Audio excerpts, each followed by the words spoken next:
आज मुख्यमंत्री डॉक्टर मोहन यादव जी की अध्यक्षता में कैबिनेट की बैठक संपन्न हुई है।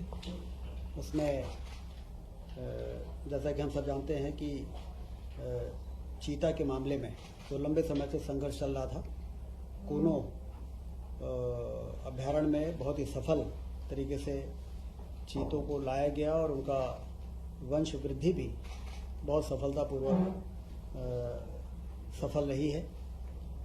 और पिछले दिनों गांधी सागर अभ्यारण्य में 2 चीतों के पुनर्स्थापन का बहुत ही सफल प्रयोग हुआ है, जिसकी जानकारी और चर्चा कैबिनेट में हुई है, जिसकी राष्ट्रीय एवं अंतर्राष्ट्रीय स्तर पर चीता रिलोकेशन में मध्य प्रदेश ने जो कार्य किया है उसकी प्रशंसा हो रही है।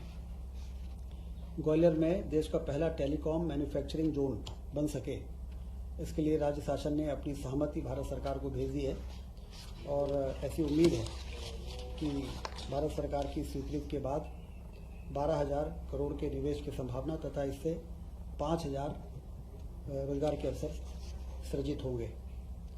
गेहूं उपार्जन 50 लाख मीट्रिक टन हो चुका है।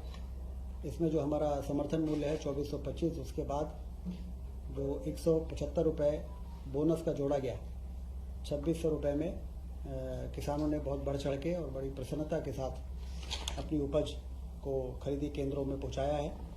और ऐसी उम्मीद है कि 5 मई तक जो टारगेट है 60 लाख मीट्रिक टन के उपार्जन का, वो हमारा पूरा हो जाएगा। किसानों के खातों में 10,562 करोड़ से अधिक की राशि भेजी जा चुकी है।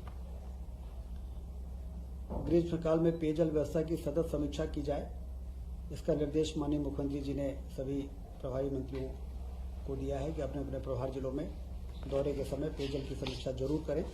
और जल गंगा संरक्षण का जो अभियान चल रहा है 15 जून तक 16 जून तक, उसमें कहाँ क्या संभावनाएं हैं, कहाँ पर हम तालाबों का गहरीकरण कर सकते हैं, कहाँ हम स्टॉप डैम बना सकते हैं, जिससे पानी का संग्रहण हो और उससे हमारा नीचे का वाटर टेबल जो है वो इम्प्रूव हो सके।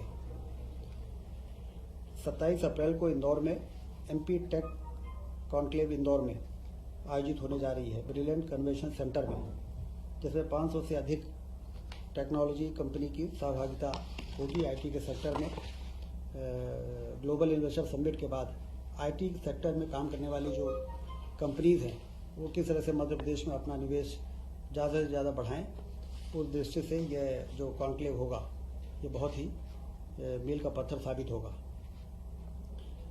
कैबिनेट ने पोप फ्रांसिस के देहांत पर भी 22 से 24 अप्रैल तक 2 दिन का प्रदेश में राजकीय शोक रहेगा, इसका निर्णय लिया है। ट्रांसफर पॉलिसी अगली मंत्रिपरिषद में जो 1 मई से 31 मई तक प्रभावी रहेगी, लाने का भी निर्णय मुख्यमंत्री जी ने निर्देश दिए। टाइगर रिजर्व के बफर जोनों में आमतौर पर देखा जाता है कि टाइगर और मनुष्य के बीच में मुठभेड़ के कारण दुर्घटनाएं होती हैं। तो बफर जोन में कुछ विकास के ऐसे कार्य जिससे कि इसको रोका जा सके, 145 करोड़ की सीमा तक विभिन्न प्रकार के कार्य किए जाएंगे। मध्य प्रदेश के 9 टाइगर रिजर्व से लगे बफर क्षेत्रों में 4 वर्षों में टाइगर की संख्या 526 से बढ़कर 785 हो गई है। तो स्वाभाविक है कि अगल बगल के गांव में टाइगर और मनुष्य के मुठभेड़ और जो हमारे हर्बी बोरर्स हैं, गाय हैं, और इनमें भी हमला हो जाता है। संवेदनशील वन क्षेत्रों में चेन लिंक फेंसिंग की जाना आवश्यक है। इसके लिए एक नवीन योजना की नितांत आवश्यकता है। इसको ध्यान में रखते हुए 25, 26 और 27, 28 3 वर्षों में 145 करोड़ रुपए खर्च किए जाएंगे।